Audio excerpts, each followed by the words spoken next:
Bismillah, velhamdülillah, ve salatu ve selamu ala Resulillah, amma ba'd. Selamu aleyküm ve rahmetullahi ve berekatuhu.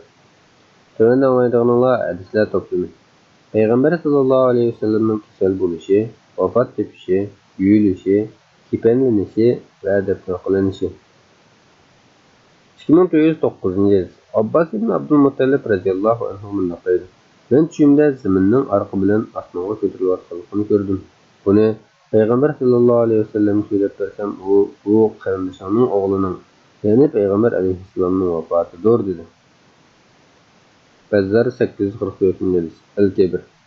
Heysemi bu hadisini Bezzar ve Tabrani rivayet kılgan bulup her ikisinin raviler işençliktir degan. 2910 hadis. Aisha radhiyallohu anha mundoq dedi. Peygamber sallallohu alayhi vasallam vafot tepish olib kesilida: "Ey Aisha, Xaybarda yegan zarlik damning ta'sirini hozir qadar sezyapman. Bu tomirimning shu zardan uzilib ketadigan vaqtidir" dedi. Buxoriy muallaq rivoyat qilgan. 2911 hadis. Aisha radhiyallohu anha mundoq dedi. Bir kuni Peygamber sallallohu alayhi vasallam bir kishini Baqi mazarligiga dafn qilgandan keyin qaytib keldi. Mening beshim og'rib turibdi. Voy beshim-ey deyotganning ustiga o'tirib qolib, "Ey Aisha, sening beshingga emas, balki mening beshimga voy. Sen mendan burun o'lib ketsang, sana nima ziyni bor? Chunki men seni yuyman, kipallayman, namozingni tushirman va dafn qilaman" dedi. Men agar shunday bo'lgan taqdirda sen mening uyimga qaytib boshqa ayollaring bilan birga bo'larsanmikin dedim. Peygamber sallallohu alayhi vasallam bu gapni anglab miyqib kulib qo'ydi. Ko'p o'tmay kishda qo'zg'alish boshladi va shu kasal sababidan vafot bo'ldi. Darimi 8. 3912 hadis. Aisha radhiyallohu anha mundoq dedi. Peygamber sallallohu alayhi vasallam kasal og'irlashganda ayollardan hayotining qolgan qismini mening hujramda o'tkazishga qadar so'radi. Ular ruxsat berdi. Peygamber sallallohu alayhi vasallam ikki er kishining o'rtasida ikki puti yerga so'rilgan holat chiqdi. Ularning biri Abbas ibn Abdulmuttalib edi. Ubaydullah ravi mundoq dedi. Men Ibn Abbas radhiyallohu anhuga Aisha radhiyallohu anhaning so'zini aytib bersam, u Aisha ismini tilga olmagan kishining kim ekanligini bilamsan dedi. Men yo'q dedi. O kishi Ali ibn Abu Talib edi dedi. Aisha radhiyallohu anha so'zini davomlashtirib mundoq dedi. Peygamber sallallohu alayhi vasallam hujramga kirgan vaqtda og'riqi boqqa ketgan edi. U ustimga og'zi ichilmagan 7 tutumdan suv to'kinglar, kishilarga chiqib vasiyat qilishim mumkin dedi. Shuning bilan u yana bir ayoli Afsaning besiga o'ltirg'izib, ustiga to'limdan suv qo'yishga boshladik. Oxiri qo'li bilan bo'ldi to'xtinglar degandek ishorat qildi. Ondan jamoatning qishiga chiqib namoz o'qidi va xutba so'zladi. 4400 Buxoriy 4442 hadis. 2313 hadis. Ubaydullah mundoq deydi. Aisha radhiyallohu anha mundoq deydi. Peygamber sallallohu alayhi vasallamning kesili Maymunaning hujrasi boshlandi. Ondan mening hujramda turish uchun ayollardan ruxsat so'radi. Muslim 218 hadis. 2914 hadis. Ubaydullah ibn Abdullah ibn Utba mundoq deydi. Men Aisha radhiyallohu anhaning qashiga kelib, Peygamber sallallohu alayhi vasallamning kasal bo'lgan vaqtdagi ahvolini so'zlab bersang dedim. Aisha radhiyallohu anha bo'ludi. Peygamber sallallohu alayhi vasallamning kasali og'irlashib ketgan edi. Bir kuni jamoat namoz o'qib bo'ldimi deb so'radi. Biz yo'q, ular shuni saqlayotdi dedik. U da suv qo'yinglar dedi. Suv qo'ydik. Yuyinib bo'lib asta mamoqchi bo'ldi, ammo hushidan ketdi. Hushiga kelganda yana jamoat namozini o'qib bo'ldimi deb so'radi. Biz yo'q, seni saqlab turdi dedik. Da suv qo'yinglar dedi. Suv qo'ydik. O'ltirib yungandan keyin asta mangay dedi, yana hushidan ketdi. Hushiga kelganda jamoat namoz o'qib bo'ldimi deb so'radi. Biz yo'q, seni saqlayotdi dedik. Yana da suv qo'yinglar dedi. Suv qo'ydik. O'ltirib yungandan keyin mangay dedi, yana hushidan ketdi. Hushiga kelganda yana jamoat namozini o'qib bo'ldimi deb so'radi. Biz yo'q, seni saqlayotdi dedik. Jamoat masjidda xutba namoz uchun Peygamber sallallohu alayhi vasallamni saqlayotdi. Peygamber sallallohu alayhi vasallam Abu Bakrning imom bo'lib namoz o'qib berish uchun odam chiqardi.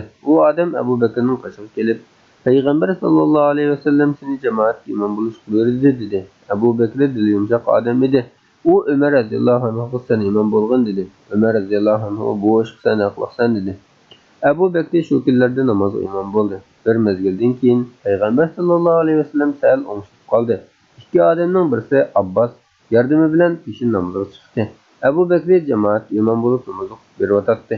U Peygamber sallallahu aleyhi ve sellemni görüp arka yanması bulgan idi. Peygamber sallallahu aleyhi ve sellem onu arka yanması işaret kılıp yenilki ikkelenge meni onun yanında oturğuzanlar dedi. Ular Peygamber sallallahu aleyhi ve sellemni Ebu Bekir'in yanına oturğuzdu. Ebu Bekir radıyallahu anhu Peygamber sallallahu aleyhi ve sellemge cemaat Ebu Bekir'e iktida kıldı. Peygamber sallallahu aleyhi ve sellem namazı oturup okudu. Bukhari 687. hadis. 2415. hadis. Ayşe radıyallahu anha mındaqdaydı. Peygamber sallallahu aleyhi ve sellem vafatıdan burunqi kesilden mening hujramda turishni irad qilgan holda to'xtamay at navbat qaysinglar deb so'raydi. Ayolları onun maqsadini tushunib, uning holiga yarab turishga ruxsat berdi. Shuning bilan Peygamber sallallahu aleyhi ve sellem taki vafot bo'lguncha mening hujramda turdi. U mening hujramda va mening navbatim kelgan kunda vafot bo'ldi. Alloh uni qabzroq qilganda beshini ko'ksimga tayib olgan edi. Shu chaqda tükürki mening tükürkim bilan aralashib ketdi. Tükürki mening tükürkim bilan aralashib ketdi. Ya'ni shu paytda qarinishim Abdurrahman ibn Abu Bakr kirdi. Qo'lidagi misvakka to'xtamay kishini misvaklavatdi. Peygamber sallallahu aleyhi ve sellem ko'zni ichib misvakka qaradi. Men "Ey Abdurrahman, misvakni menga bergin" dedim. U berdi. Misvakni tishlarim bilan aqlab yumshatgandan keyin Peygamber sallallahu aleyhi ve sellemga berdim. Beshini ko'ksimga yo'yilgan peti u misvak bilan tishini misvakladi. Bukhari 450. hadis. 2416. hadis. Ayşe radhiyallohu anhadan rivoyat qilingan yana bir rivoyatda bunday deyilgan. Peygamber sallallahu aleyhi ve sellemning tishlarini undaq to'g'ri qo'yib misvaklaganligini hech ko'rmagan edim. U misvak qilishni tugatmay turib, qo'lini yoki barmoqini ko'tarib "Fir rafqil a'la" "Ustingam rahmatullayman" deb dedi. Ondan keyin Bukhari 438. 2417. hadis. Ayşe radhiyallohu anhadan rivoyat qilingan yana bir rivoyatda bunday deyilgan. Peygamber sallallahu aleyhi ve sellem ikki qo'lini so'g'itib, yuzini siylaydi va bunday dedi: "La ilaha illalloh. Haqiqatan ölümning sakrati bor." Bukhari 6510. hadis. 2418. hadis. Urva ibn Zubayr radhiyallohu anhu Ayşe radhiyallohu anhaning bunday deganligini rivoyat qiladi. Peygamber sallallahu aleyhi ve sellem salomat vaqtida her qandaq peygamber cennetki joyini ko'rmay turib qabri qo'yilmaydi. Cennetki joyini ko'rib bo'lgandan keyin uning g'oyat bilan o'limning birini tanlash huquqi beriladi deydi. Peygamber sallallahu aleyhi ve sellemning kisi og'irlashib takror tushib qoldi. Beshi qushqim dedi. Hushidan ketdi. Ko'p o'tmay hushi kelib, uyining to'g'risi qaradi. Ondan "Ey Alloh, fir rafqil a'la" dedi. Men uning emri bizni ayirdiganligini bildim ve shundala uning salomat vaqtida deb bergan so'zining mohiyatini tushundim. Bukhari 437. hadis. 2419. hadis. Yana bir rivoyatda bunday deyilgan. Peygamber sallallahu aleyhi ve sellemning sakratdagi vaqtida xirqiroq ovoz bilan ular oxiratda Allohning ne'matiga erishgan payg'ambarlar, siddiqlar, shahidlar va yaxshilar bilan birga bo'ladi. Ular nimaga yaxshi amallar degan oyatni o'qiganligini anglagan edim. Buxoriy 435. hadis. 2420. hadis. Yana bir rivoyatda Peygamber sallallahu aleyhi ve sellem: "Ey Allah, meni mag'firat qilgin, menga rahim qilgin, meni ustinki olamliklarga qo'shgin" deydi. Buxoriy 440. hadis. 2422. hadis. İbn Abbas radhiyallohu anhuma bunday deydi. Peygamber sallallahu aleyhi ve sellem sakrat tushgan vaqtda yana bir munch kishi bor bo'lib, Umar ibn Xattob radhiyallohu anhu shularning ichida edi. Peygamber sallallahu aleyhi ve sellem kelinglar, men sizlarga bir vasiyat yozdirayki, bundan keyin hargiz ezib ketmaysizlar dedi. Umar radhiyallohu anhu darhol Rasululloh sallallahu aleyhi ve sellemning kisli baka olib ketdi. Qo'limizda Qur'on bor, bizga shuning o'zi yetarli dedi. Shuning bilan ular ixtilof tushib talash tartışib qo'yib ketdi. Ba'zilari Peygamber sallallahu aleyhi ve sellemga vasiyat yozdirishni shundalar o'zlarining hargiz ezib ketmaydiganligini aytsa, ba'zilari Umar radhiyallohu anhuning so'zini yoqlaydi. Ular talash tartışib qilgan sari ovoz yuqori ko'tarilib, baran-so'ron qilishga boshladi. Peygamber sallallahu aleyhi ve sellem chiqib ketinglar dedi. Ibn Abbas radhiyallohu anhu bunday deydi. Ularning Peygamber sallallahu aleyhi ve sellemning oldida talash tartışib qilib, u vasiyatni yozdirmasligi hozirgi kunlarda yuz berayotgan fitna fasodlardan ig'ir musibat edi. Bukhari 5669. hadis. 2423. hadis. Yana bir rivoyatda bunday deyilgan. Ibn Abbas radhiyallohu anhuma shu payshanba kuni nima degan azobli payshanba edi, dedi va yeshi shig'il tashlog'i tamsab yig'ladi. Ondan u Peygamber sallallahu aleyhi ve sellemning kisli payshanba kuni ig'ilishib ketgan edi. Peygamber sallallahu aleyhi ve sellem shu kuni menga xat yozgudek bir narsa keltiringlar. "Men sizlarga bir vasiyat yozdirayki, bundan keyin menga osmaysizlar" dedi. Ular o'zaro talash-tartishib qilishga boshladi. Holbuki payg'ambarning qishida talash-tartish qilish durust emas edi. Ba'zilari payg'ambar sallallohu alayhi vasallam bu so'zni behush jo'ylib deganmidi deyishdi. Buni anglagan payg'ambar sallallohu alayhi vasallam meni o'z olim qo'yinglar. Mening hozir ahvolim sizlar talab qilayotgan vasiyat yozdirishga o'xshash ishlarni yaxshi dedi. Ondan vafot bo'lish oldida bundoq uch ishni vasiyat qildi. Mushriklarni Arab yerim oralidan chiqartinglar. Men hay'at va elchilarni hadiyalar berib qabul qilatdim. Sizlar ularga shundoq qilib turmak ko'rsatinglar. Ibn Abbas uchinchisini unutib qoldim dedi. Buxoriy 3053 hadis. 2424 hadis. Anas radhiyallohu anhu mundoq deydi. Payg'ambar sallallohu alayhi vasallamning kesali og'irlashib hushidan kechib boshlaganda Fatima radhiyallohu anha "Voy dadam, nima azoblarni chekyapsan" deb yig'lag'il turdi. Buni ko'rgan payg'ambar sallallohu alayhi vasallam "Dadangga bugundan tortib azob yo'q" dedi. Payg'ambar sallallohu alayhi vasallam vafot bo'lganda Fatima radhiyallohu anha "Voy Parvardigorining chaqiriqqa ma'qullik bildirib ketgan dadam, voy oxir turalg'isi Firdavs jannati bo'lgan dadam, nol faryodimni Jibrilga yetkazamiz dadam" deb ahvorishga boshladi. Payg'ambar sallallohu alayhi vasallam dafn qilinib bo'lganda "Ey Anas, payg'ambar sallallohu alayhi vasallamning ustiga to'p tashlab kumush ko'ngli qandoq o'ynadi" dedi. Buxoriy 462. 1925. Hisham ibn Zayd mundoq deydi. Men Anas ibn Malik radhiyallohu anhuning mundoq deyilganini anglagan edim. Abu Bakr bilan Abbos ikkisi ansarlarning so'rinidan o'tib ketib, ularning yig'ilishayotganligini ko'rdi. Abu Bakr "Nimaga yig'laysizlar?" deb so'radi. Ular payg'ambar sallallohu alayhi vasallamning bizga da'vat qilib bergan so'rini eslab yig'layapmiz deydi. Abu Bakr payg'ambar sallallohu alayhi vasallamning qishga kirib bu ahvolni aytdi. Anas radhiyallohu anhu mundoq deydi. Payg'ambar sallallohu alayhi vasallam beshini tangan oldi chiqib minbarga chiqdi. Bu uning minbarga oxirgi qatim chiqishi edi. Alloh taolo hamda sanoy aytgandan keyin ansarlarga yaxshi ma'lum bo'linglar, chunki ular mening jamoatim va sirdosh do'stlarimdir. Ular ustiga tushgan vazifani o'rnab bo'ldi, ammo ularga berilgan mukofot yaxshi berilmadi. Ularning yaxshi ishini qabul qilinglar, yomon ish qiluvchilar bo'lsa ularning aybini unutib ketinglar dedi. Buxoriy 3799. 2426. Ja'far ibn Muhammad ibn Ali mundoq deydi. Payg'ambar sallallohu alayhi vasallam dushanba kuni vafot qilgan edi. Seshanba kuni kechda Sa'id ibn Haysamaning g'ars degan quruqning suvi bilan yuvildi. Payg'ambar sallallohu alayhi vasallam bu quruqning suyini ichdi. Ali radhiyallohu anhu payg'ambar sallallohu alayhi vasallamning tuban tarafining ko'ylagi bilan qo'shib yuvdi. Osama uning suv quyib berdi. Yana bir hadisda ansarlardan birining suv berganligi rivoyat qilingan. Fazl radhiyallohu anhu shu yerda bo'lib, Ali radhiyallohu anhu payg'ambar sallallohu alayhi vasallamning tuban tarafini yuvgan vaqtda Fazl payg'ambar alayhissalomning quchog'iga ilib turibdi. Yerib ketganda bo'lsa kerak pat-pat "Men ozroq aram bergin, tomirlarimni uzitay" dedim. Ustimga bir narsa tushayotgandek yig'liq his qilyapman deb qo'yatdi. Payg'ambar sallallohu alayhi vasallam 3 kiyim bilan kepanlandi. Ikkisi qizg'ish to'parang, birisi yo'lliq ashtak edi. Jamoat payg'ambar sallallohu alayhi vasallamning namozini imomsiz o'qidi. Bir guruh namoz o'qib chiqsa, yana bir guruh kelatdi. Payg'ambar sallallohu alayhi vasallam o'z joyida edi. Namoz o'qilib bo'lgandan keyin Umar radhiyallohu anhu janozadan oilasini xoli qo'yinglar dedi. Oysha radhiyallohu anha keyin mundoq dedi. Agar shu chog'da hozir aqlim bo'lgan bo'lsa, payg'ambar sallallohu alayhi vasallamning meyitini ayollarga yo'g'izgan bo'lardim. Razin rivoyat qilgan. 2427. Amir radhiyallohu anhu mundoq deydi. Payg'ambar sallallohu alayhi vasallamni Ali, Fazl va Usama ibn Zayd uchib yerlik qo'ygan edi. Abdurrahman ibn Avf ular bilan birga edi. Uni yerlik qo'yib bo'lgandan keyin Ali radhiyallohu anhu meyitga uning ahliga darslik qiladi dedi. Abu Dawud 3209 hadis. Albani sahih degan. 2429. Oysha radhiyallohu anha mundoq deydi. Ular payg'ambar sallallohu alayhi vasallamning meyitini yurgan vaqtda payg'ambar sallallohu alayhi vasallamni boshqa meyitlarga o'xshash yanglashib yandoq kiyimlarni yandoq buni bilmadoq deyishdi. Va bu vaqtda talash-tartish qilayotganda Alloh ularni meyitdi.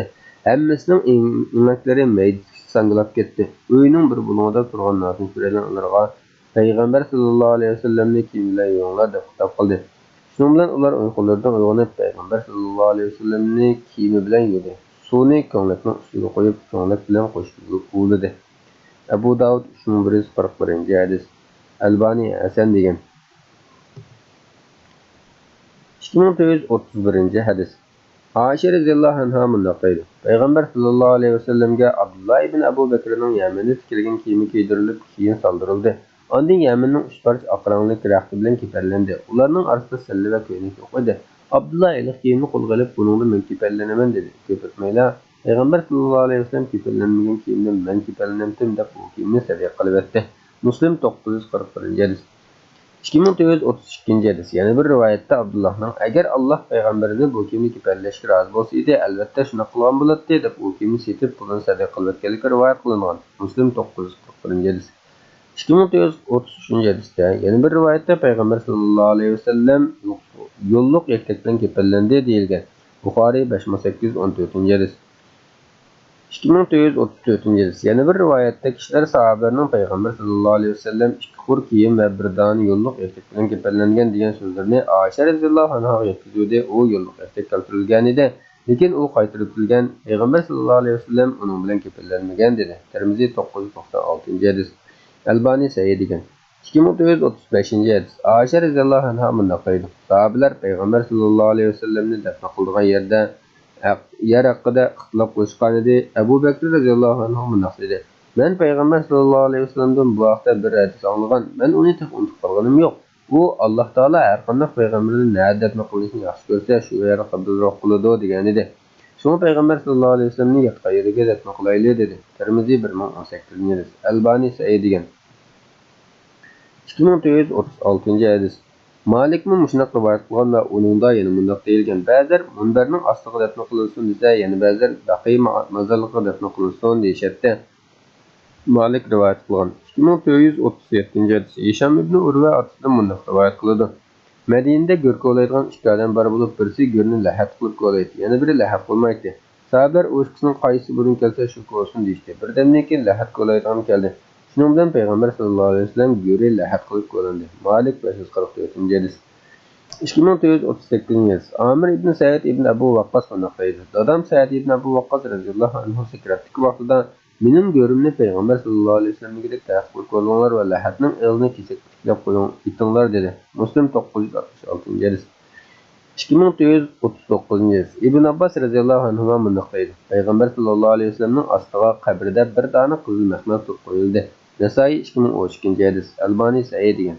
2940-hadis. Ja'far ibn Muhammad dadasining bunday deganini rivoyat qiladi. Payg'ambar sallallohu alayhi vasallamning qabrisini lahad qilib qo'ygan kishi Abu Talha bo'lib, ostiga mahmal qo'ygan kishi payg'ambar sallallohu alayhi vasallamning azobkardisi Shuqran edi. Tirmiziy 1047-hadis. Albani Sahiy degan. 2943-hadis.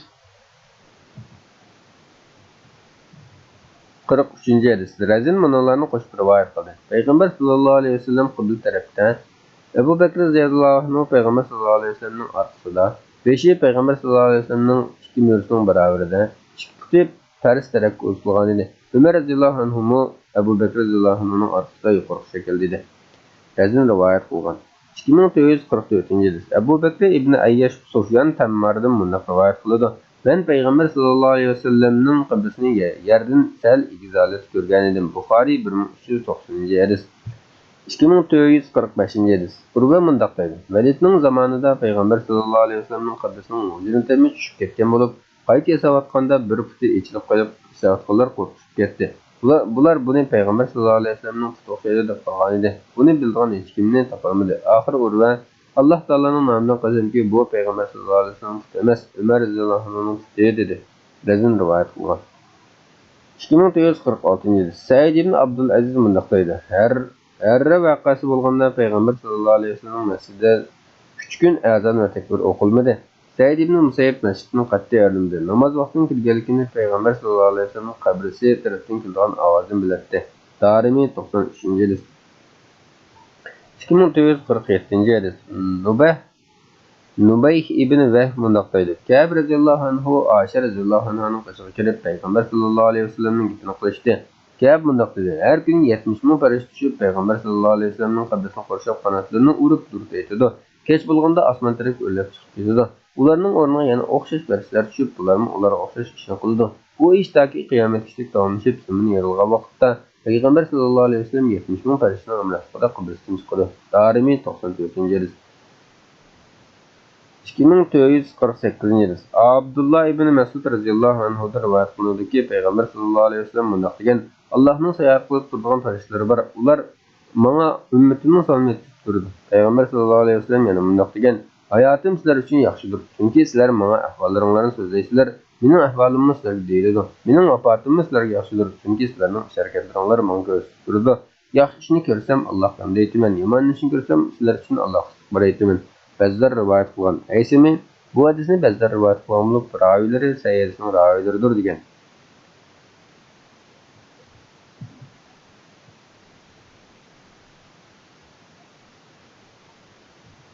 2449 hadis. Abdullah ibn Mas'ud radhiyallohu anhu mundaq deydi: "Do'stimiz va payg'ambarimiz sallallohu alayhi vasallam uningga atimiz va jinimiz fido bo'lsin. O'zining o'lim xabarini bizga o'lib ketishdan 6 kun burun o'zi bildirdi. Ayrilish yaqinlashdi, bizni Oysha radhiyallohu anhaning huzuriga to'pladi. Payg'ambar sallallohu alayhi vasallam bizga qarab ikki ko'zini yosh yoqib ketdi. Ondan keyin sizlarga marhaba, Alloh sizlarni yashatsin, saqlasin, yaxshi o'rin bersin, yordam qilsin, martabanlarni yuqori qilsin.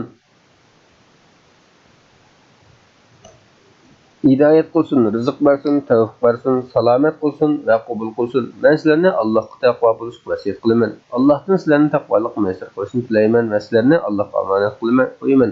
Men sizlarni Alloh takabburlik qilib, Allohning bandalari ichida va shaharlarda bo'lg'inchilik qilishdan qattiq ogohlantiraman. Chunki Alloh menga va sizlarga bundoq deydi: "Ani shu oxirat yurtini yer yuzida cho'ngchilik qilishni va buzg'unchilik qilishni ko'zlamaydiganlarga xos qildik. Yaxshi oqibat taqvodorlarga mansubdir." Yana mundaq deydi: "Qiyomet günü Allah'a yalganını çapağanlarının yüzlerini qapqara görsen, cehennemde mutakabbirlerge urun yok mu? Ecel yakınlaştı. Allah'ın da gayga Sidratul Muntahaga, nazimet cennetke, içinlikler tulup taşkan makamga, üstünlük alem götürüş aldı turvatımen" dedi. Biz, ey Allah'ın Resulü, undaqda seni kim yuydu da sorduk. Peygamber sallallahu aleyhi ve sellem, ailemnin erlerden bana en yakınları dedi. Biz, "Seni nimeni keperleyimiz" deb sorduk. Payg'ambar sallallohu alayhi vasallam: "Agar xohlasanlar mening bu kiyimim bilan yoki Yaman to'ni bilan va yoki Muzar degan yerning aqraqi bilan keperlanglar" dedi. "Namozingni kim imom bo'lib tushirdi" deb so'radik va yig'lab ketdi. Payg'ambar sallallohu alayhi vasallam yig'lab ketdi. Va bundoq dedi: "To'xtanglar, Alloh sizlarni mag'firat qilsin va payg'ambaringlardan sizlarga yaxshilik ato qilsin. Sizlar meni yuyib, hujradagi karvatning ustiga qo'ygandan keyin sirtqa chiqib birdan kutib turinglar. Chunki mening namozimni birinchi bo'lib o'qiydigan mening sirdosh do'stim ve suhbatdashim Cibril'dir. Ondan keyin Mikail, ondan keyin Israfil, ondan keyin Azrail bir bilan, ondan keyin qolgan farishtalar kelib namozimni o'qiydi. Ondan keyin sizlar guruh holda kirib namozimni o'qinglar va menga salom beringlar. Ayollar menga unsilib yig'lab azob bermasin. Qo'shaq etib yig'lar qilgan ayollarni yaqinlashtirmanglar. Namozni oilamning andiri boshlasin. Ondan keyin sizlar o'qinglar. Men sizlarga salomlar, mendan sizlarga salomlar bo'lsin. Bu yerga kelinmagan birodarlarimga salomni yetkazinglar. Mendan keyin bu dinga kelganlarga salomni yetkazinglar. Sizlar guvoh bo'linglarki, bugundan tortib toki qiyomatgacha menga ergashib bo'lgan kelganlarga salom yo'llayman. Biz, ey Allohning Rasuli, seni qabrangga kim qo'ydi deb so'radik. Payg'ambar sallallohu alayhi vasallam: "Oilamning erlari nurg'ulg'an farishtalar bilan birga qo'ydi. Ular sizlarni ko'rib turdi, ammo sizlar ularni ko'ra olmaysizlar" dedi. Bazzar 847. Al-Awsat. Haysami bu hadisni Bazzar va Tabarani rivoyat qilgan bo'lib, Muhammad ibn Ismoil ibn Samura, Ahmaddan boshqa raviylari va boshqa Sayyidning raviylaridir, lekin u ishonchlidir. Tabarani mushtum mazmunda hadis rivoyat qilgan degan.